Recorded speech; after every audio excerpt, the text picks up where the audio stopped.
It's 8:09 in the morning. It's the second day of September in the year of our Lord, the rabbit, because apparently it's the year of the rabbit, according to the Chinese calendar, I've been told. So in the year of our Lord Bugs Bunny, that doesn't really work. I think we should just stick with the 4 we've been using, right? Not that anybody cares.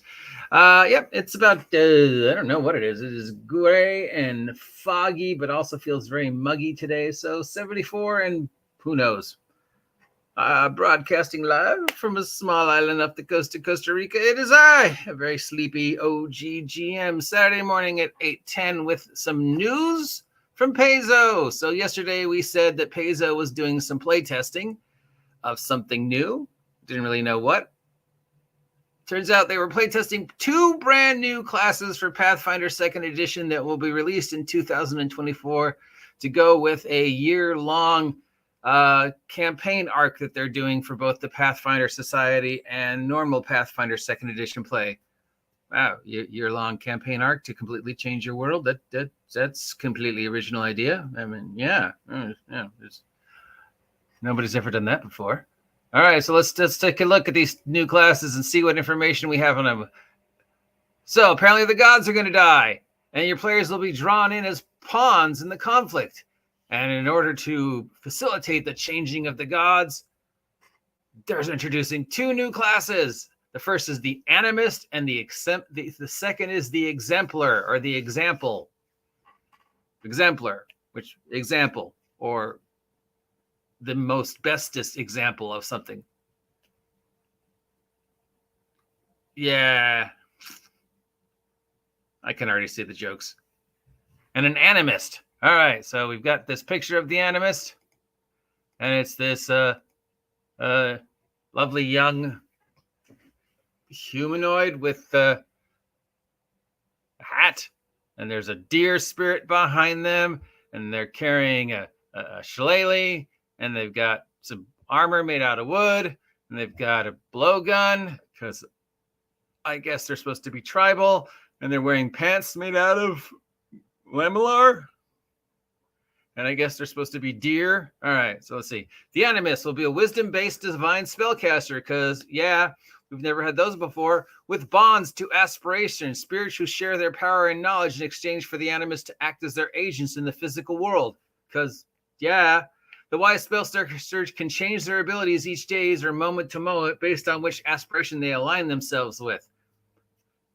Because that sounds nothing like 37 classes that already exist. It's basically just a new druid build or a new warlock build or a sorcerer bloodline. I mean, you already have 3 classes that could have done the exact same thing. It doesn't need to be a new class. It could have just been a new subclass build.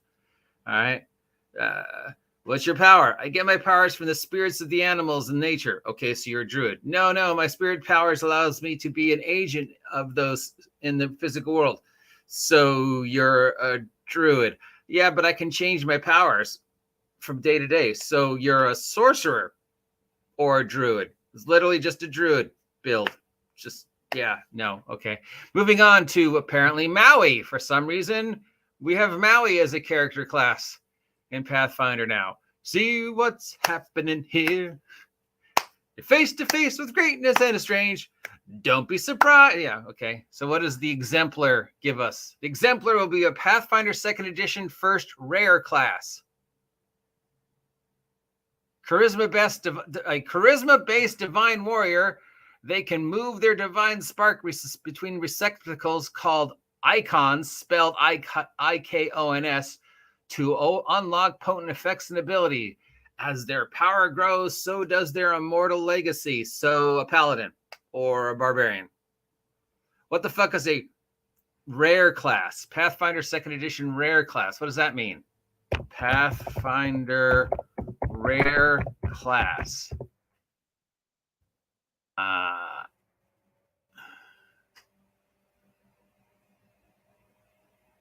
It just says, including the first rare class. What does that mean? I mean, Only one person can play one per table. It's harder to become a member of this class because its stat requirements are maybe higher than another class. So a paladin or monk. Yeah. So does that mean there's uncommon, common, and ultra rare omega super secret classes? Are you trying to make us think classes are like from Magic where you draw from the classes and one guy gets the really rare card and they're like, oh, look at me, I get to be an exemplar and the rest of you don't because it's a rare. Maybe, okay, let's keep reading. Maybe there's an explanation. Playtesting will run from today through October 2nd. Anyone who's interested in the playtest can do either from home or as part of Paizo's organized play program. Demiplane is also hosting a free character builder of both classes. Foundry VTT users will receive access to the module added to support the new classes on September 14. Feedback for the new classes should be submitted via one of two online forms, the class survey or the open resource survey. Okay, let's go to the class survey. What is my gender? Batman. What is your age? Batman. What is your race and ethnicity? Batman. How experienced are you with Pathfinder? Extremely. Blah, blah, blah, blah, blah, blah, blah, blah, blah, blah. It just doesn't tell me anything about the thing. No, I want to do feedback for the other one.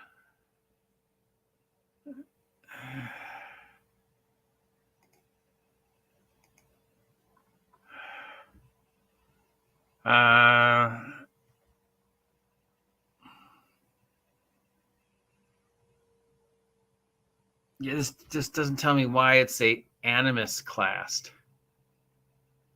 Yes, I want to give.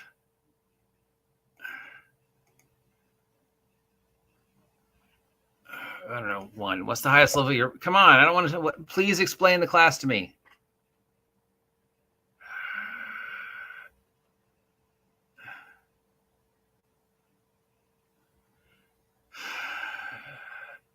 Okay, I'm not reading anything here that makes me think it's rare or any different than any other new class. Let's see what the explanations are. Okay, so rare class. What does that mean exactly? Rare traits, Archives of Nethys, Pathfinder 2nd Edition database. This rarity indicates that the rules elements is very difficult to find in the game world. A rare feat, spell item, or the like is available to players only if the DM decides to include it in the game, typically through discovery during play. Creatures with this trait are rare. They typically can't. So this is on core rulebook page 635. This rarity indicates that the rules element is very difficult to find in the game world. So you can't play the character class. I have to just find it and then I can play it. Is it unlocking? Is it like unlocking that special character in other games where you play through one character and then when you get to the end, you're like, oh, I freed the soul dancer. So now the next playthrough, I can play the soul dancer in addition to all my other class. These things are only available if the GM decides to include them to the game. That goes for anything. Any game. At any time, the DM can say, that doesn't really fit my world, and then talk about it with the players. And everybody's like, yeah, I guess that doesn't fit your world because you're running King Arthur. So, okay, fine. We don't have this. Creatures with this trait are rare. They typically can't be summoned. The DC of recall knowledge checks related to these creatures is increased by 5. There are rare actions that you don't. There are rare ancestries. There are rare backgrounds. There are rare curses. There's rare equipment. Well, that would just be magic items, right? There's rare feats, so you can't start with these feats or learn these feats through normal progression. You have to go find somebody who'll teach you this feat. There are rare spells, rare hazards, rare languages, rare monsters, rare rituals, more rare spells, rare vehicles, and rare weapons. So now we have a rare class. It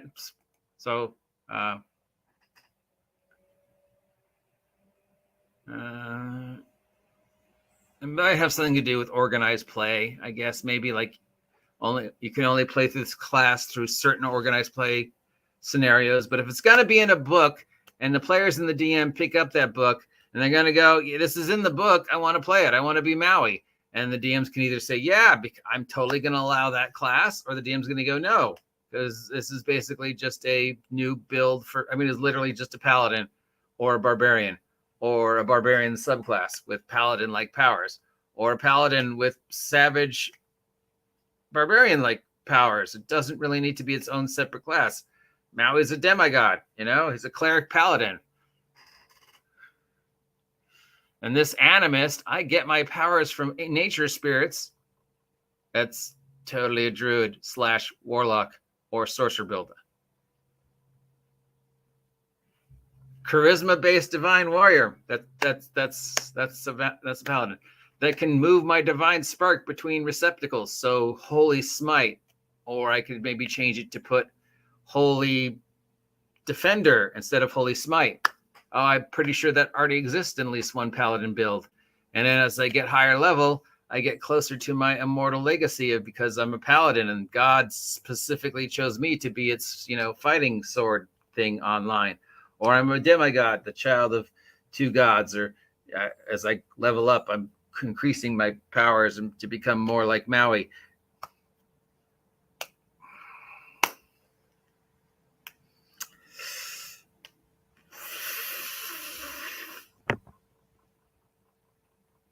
This kind of reminds me of remember when collectible card games went through a period where they just ran out of ideas and they just started naming things after stuff they saw laying around the office, i.e. House of Adhesive Tape, the fact that there's an ice cream cone Pokemon, the fact that there's cards in Yu-Gi-Oh! And Pokemon and Magic that literally look like things that were laying around the office. A fork! Hey! This Pokemon is a fan. So basically, somebody said, we've got a new thing coming out in 2024, and we need things that are specific to that 2024 thing. And somebody like me said, great, we'll just introduce new subclasses for the existing classes because we've already got 42?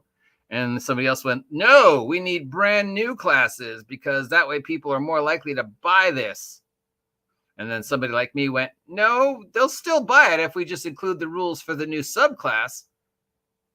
We don't need a brand new class because neither of these sound like anything new. And the other guy's like, no, we definitely need them to be different because then one of them we can make rare. So we can limit it to what the organized play is, whether we allow it or not, and through the organized play scenarios. And there's certain things you have to do to be able to play one. Yeah, that sounds totally stupid, and no DM is going to allow that at their table. If they want it to have it in their game, they're going to have it in their game, and if they don't want to have it in their game, they're not. So how is it any different than any other class? I'll get back to you. That's totally yeah. Well, anyways, does this excite anybody at all? I'm going to say no. No, I don't know what the fuck a rare class is. I don't know why we need this. No, it's just dumb. Animus is a warlock / druid class, and the exemplar is a paladin build. Yeah, just make them subclasses, guys. They don't need to be separate classes. I can't believe that's the only news we have today.